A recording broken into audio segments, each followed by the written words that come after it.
반갑습니다.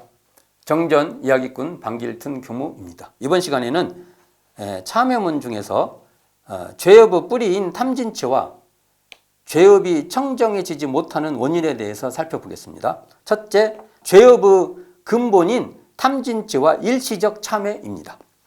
그러나 죄업의 근본은 탐진치라 아무리 참회를 한다 할지라도 후일에 또다시 악을 범하고 보면 죄도 또한 멸할 날이 없으며 또는 악도에 떨어질 중죄를 지은 사람이 일시적 참회로서 약간의 복을 짓는다 할지라도 원래 탐진치를 그대로 두고 보면 복은 복대로 받고 죄는 죄대로 남아있게 되나니 비하건대 큰 솥 가운데 끓는 물을 냉하게 만들고자 하는 사람이 위에다가 약간의 냉수만 갖다 붓고 밑에서 타는 물을 그대로 둔즉 불의 힘은 강하고 냉수의 힘은 약하여 어느 때든지 그 물이 냉해지지 아니함과 같나니라.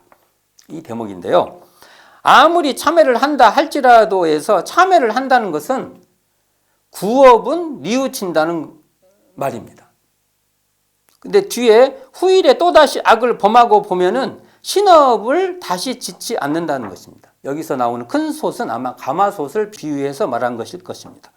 자, 죄업의 뿌리, 죄업이 이렇게 짓는 이 뿌리는 탐진치라고 여기 정의되어 있는데 이 탐진치 이 세 가지는 연동되어 있다는 것입니다. 초기 교단의 그 자료 중 하나인 시창 14년도 교무부 사업보고서 중 정신수양의 필요에서 이러한 말이 나옵니다. 이게 탐진치가 연동된 내용이 나오는데요. 인간 생활의 모든 욕심을 채우려 할 때, 욕심을 채우려 한다는 거죠. 채우려 할 때 곧 탐심이 나게 되며, 욕심을 채우려 하면 먼저 탐심이 난다는 거죠. 그 탐심을 채우지 못하면 그 즉각 바로 진심이 바라게 되며, 그러니까 탐심이 채우지 못하면 진심이 난다는 거죠. 이 진심이 한번 바라면 사람의 맑은 정신은 찰나간 호남, 이게 어두워져 버린다는 거죠. 호남하여 시비, 곡직, 예의 염치와 상하, 노소를 가릴 여유가 없이, 여유가 없다는 거죠. 증오의 생각이 미치는 대로, 이 증오의 생각이 뭐냐면 진심이죠. 또 우라의 불길이 닿는 대로, 우라도 진심이죠. 우라의 불길이 닿는 대로 치행, 어리석은 행동, 치행을 저질러 매매 사사히 실패로 돌아가고 마나니, 이게 탐진치의 관계를 설명하고 있죠. 그리고 이어서 또 다음 단락에서 동포 피은이라는 장에서 반드시 재주 미치는 대로 힘 닿는 대로 저 탐심 나왔습니다. 탐심을 채우려다가 뜻과 같이 되지 아니하면, 탐심이 뜻과 같이 안 되면 진심이 날 것이요. 진심이 나고 보면 별별 어리석은 짓, 이게 이제 어리석은 짓이 치심이잖아요. 어리석은 짓과 같은 불의 행사를 다 할 것이니 대저 이 탐진치란 모든 동물의 선천적으로 타고난 자본이며 본능적으로 발휘하는 수단이라 할 것이다. 라는 이 대목에서 탐진치의 연관성을 밝히고 있습니다. 이러한 탐심, 진심, 치심이 심중에서 작동하고 있기에 죄업이 단절되지 못하고 또다시 짓게 된다는 것입니다. 그러니까 일시적 참회로서 구업을 참회하여 옛날에 지었던 그 업을 참회하여 약간의 복을 짓는다 해도, 이렇게 한다고 해도 만일 마음 가운데의 이 탐진치를 그대로 두어서 신업, 또 다시 짓게 되는 이 신업을 다시 짓는다면 죄업은 그치지 않게 된다는 것입니다. 다시 말해서 아무리 구업을 참여한다 할지라도 후일에 또다시 악을 범하여 신업을 짓고 보면 죄도 또한 멸할 날이 없는 것이며 악도에 떨어질 중죄, 아주 무거운 죄를 지은, 중죄를 지은 사람이라도 한때 일시적 참회로서 약간의 복을 짓는다면, 아무리 그 무거운 죄를 지은 사람도 그 일시적으로 참회해서 복을 지을 수 있다는 거죠. 그런다 해도 이렇게 되면, 이렇게 복을 지으면 악도에 떨어질 중죄를 지은 사람도 복은 복대로 받는다는 겁니다. 복은 복대로 받게 되나 이러한 중죄를 지은 사람이 원래의 탐진치는 그대로 두기 때문에 죄를 또한 짓게 되어서, 이게 복도 짓고 또 죄도 짓고 근다는 거죠. 죄를 또한 짓게 되어서 죄는 제대로 남아있게 된다는 겁니다. 자, 이처럼 심중에 탐진치를 그대로 두면 마음 가운데의 그 근본적으로 그 마음속 그 탐진치를 그대로 두면 비하건대 큰 속 가운데 끓는 물을 냉하게 만들고자 하는 사람이 위에다가 약간의 냉수만 갖다 붓고 밑에서 타는 불을 그대로 두는 격이라고 이 비유를 말하고 있습니다. 그리하여서 불의 힘은 강하고 밑에서 타는 불의 힘은 강하고 위에다가 붓는 냉수 힘은 약하기 때문에 그 물이 결국은 냉해지지 아니함과 같다는 것입니다.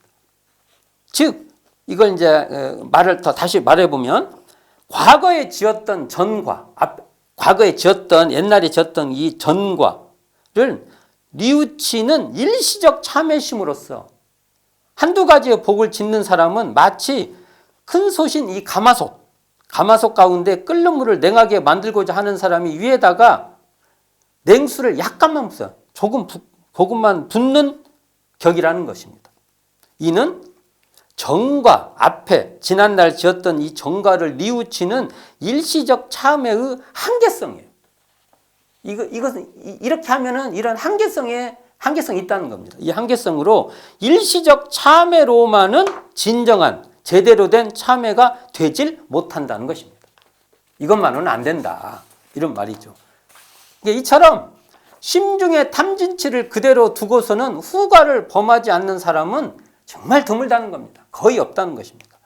마치 가마솥 밑에서 타는 장작불을 그대로 두면서 위에다가 냉수만 약간 부숴요. 그러기에 밑에서 타는 불의 힘이 강하여 그 물이 냉해지지 아니하는 것과 같다는 겁니다. 제가 계속 동어 반복을 하죠.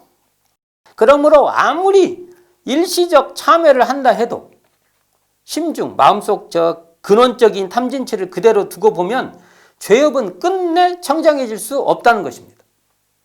이것이 가마솥의 장작불을 꺼내는 것처럼 가마솥 밑에 있는 장작불을 꺼내서 꺼버리지 않습니까? 그런 것처럼 마음속 탐진치를 소멸하는 참회, 이러한 참회가 요청되는 이 절대적 이유라는 것입니다.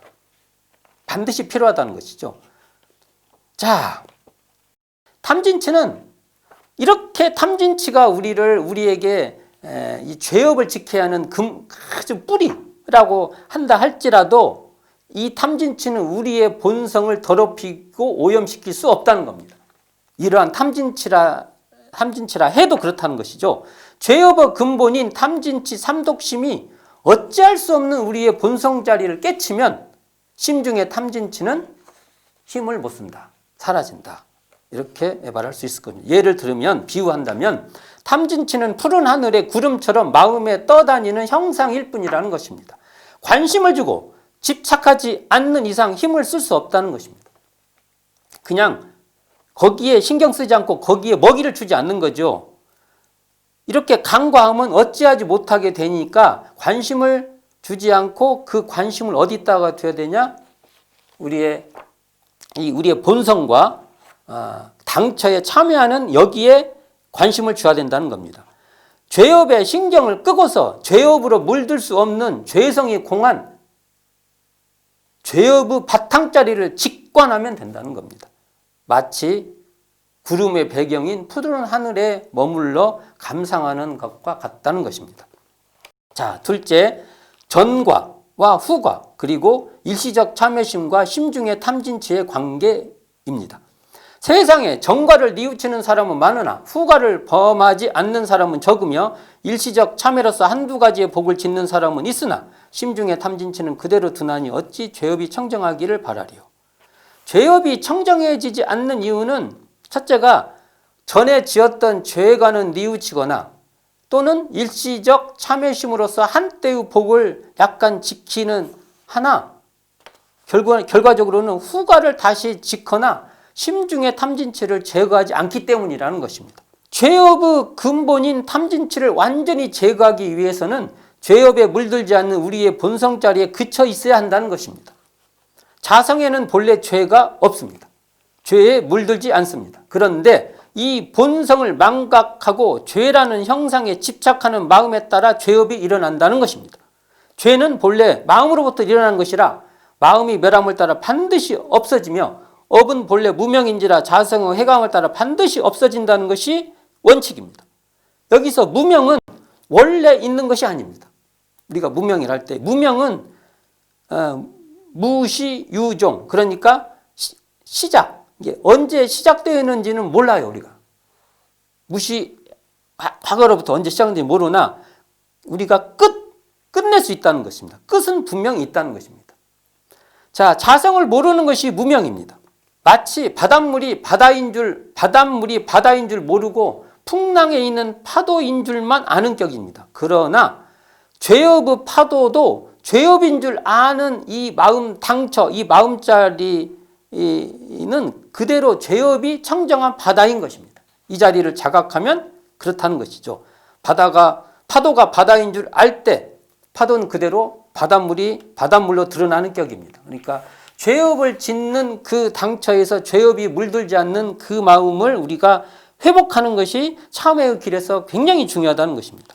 소태산 대종사는 대종경 요품품 26장에서 선을 행하고도 남이 몰라주는 것을 원망하면 선 가운데 악의 음이 자라나고 악을 범하고도 참회를 하면 악 가운데 선의 음이 자라나나니 그러므로 한때의 선으로 자만자족하여 향상을 막지도 말며 한때의 악으로 자포자기하여 타락하지도 말 것이니라고 말씀하십니다. 이걸 좀 풀어보면요. 한때의 악업을 참회하거나 일시적 참회로서 한두 가지의 선을 지었다 해도 마음 가운데 악을 끊고 악에 물들지도 않으며 악을 끊어서 악에 물들지도 않아요. 그리고 선을 짓고 선을 했다는 상도 끊어야 이거 진짜 너무 어렵죠. 그러나 이렇게 해야 이게 진정한 참회가 되고 제대로 된 참회가 된다는 것입니다. 선을 남이 알아주지 않는다 하여 원망하면 중에 양이 움트고 양 중에 음이 발생하듯이 만일 선한 행위 가운데 남이 알아주지 않는다 하여 원망하는 마음이 자라나면 악업이 움트게 되는 것이며 또 악업을 지었다 해도 잘못을 뉘우치어 다시 악업을 짓지 않는다면 악업이 끊어진 청정한 마음이 자리 잡게 되어 선업을 짓는 um이 트게 된다는 것입니다. 대종교 요품품 26장의 말씀을 풀어보면 그런다는 것이죠. 그러니까 만일 선을 행하고도 남이 몰라준다고 원망하거나 한때의 선으로 자만자족하는 것은 위에다가 약간의 냉수만 붓는 격으로 일시적 참회에 한정된 것이라는 겁니다. 이게 일시적 참회에 한계가 있다는 것이죠. 이처럼 일시적 참회로서 한때의 죄악을 참회한다 할지라도 거기에만 그쳐버리면 안 된다는 겁니다. 악에 자포자기 않으면서도 악을 설사 짓는다 해도 거기에 한번 넘어지면 넘어졌지 거기서 그냥 자포자기 그냥 포기해버리지 않으면서 그래서 다시 일어나는 거죠. 또한 선에도 자만자족하지 않게 하여 선 좀 했다고 막 거기서 또 자만자족이 생기면 안 된다는 거죠. 그렇게 해서 죄업이 청정한 자리를 확보해라는 것입니다. 이것이 밑에서 타는 장작불도 꺼내어서 꺼버리는 즉 심중의 탐진치의 불까지 제거하는 참회를 해라는 것입니다. 결국은 참회는 당처에 자기 잘못을 뉘우쳐서 참회하고 마음으로 이 자성의 해광으로서 이 마음에서 탐진치의 이 근원을 녹여버리는 것까지 하는 것이 참회의 완성이다. 이렇게 말할 수 있을 것입니다. 오늘은 죄업의 뿌리인 탐진치와 죄업이 청정해지지 못하는 원인에 대해서 살펴보았습니다. 감사합니다. 지금까지 정전이야기꾼 방길튼 교무였습니다.